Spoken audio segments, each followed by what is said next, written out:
Kan mari shom ne rogwan yang ni me met kon ni shang gu de molia mai shang kesh kalo shang da kamon bina pam lang te ko enga bi shong shang kwa ni shang in bo ben gil enga bi shong shang ben kwa shang in bo ben gil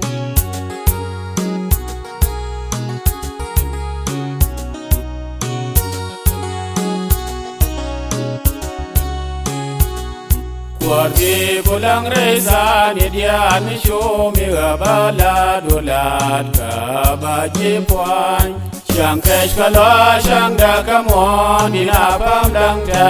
ko enga bi shong shang kwari ni shang in bo ben gil enga bi shong shang ben kwa shang in bo ben gil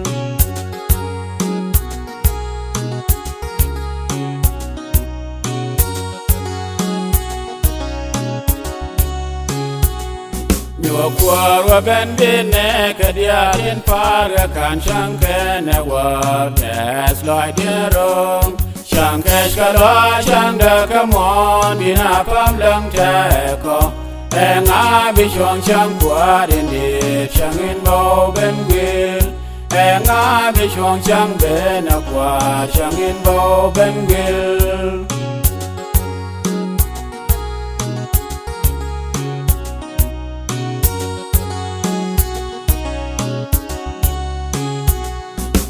Ngas karagoy dan binung mishan ngas mat ken lar chet ke pon ken ye shang kesh kalo shang da kamon bina pam lang ta ko enga bi shong shang kwa ni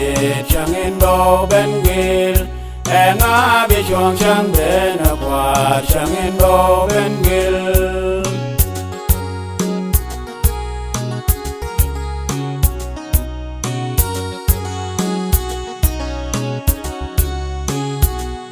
Yo por wa ben bine kadia tilia ka garan ngas ka je misel pekye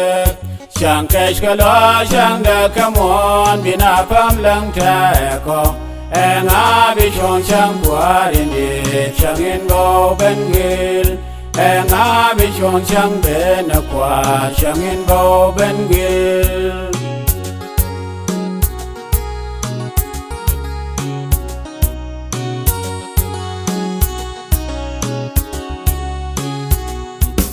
Kwani Yeshua Ramna Shabe Jal Kamuka Tega Boy Tega Midi No Beja Boss Shankesh Kalo Shanga Kamon Bina Pam Lang Taeko Enga Bishwang Shang Kwarini Shangin Bo Ben Gil Enga Bishwang Shang Ben Akwar Shangin Bo Ben Gil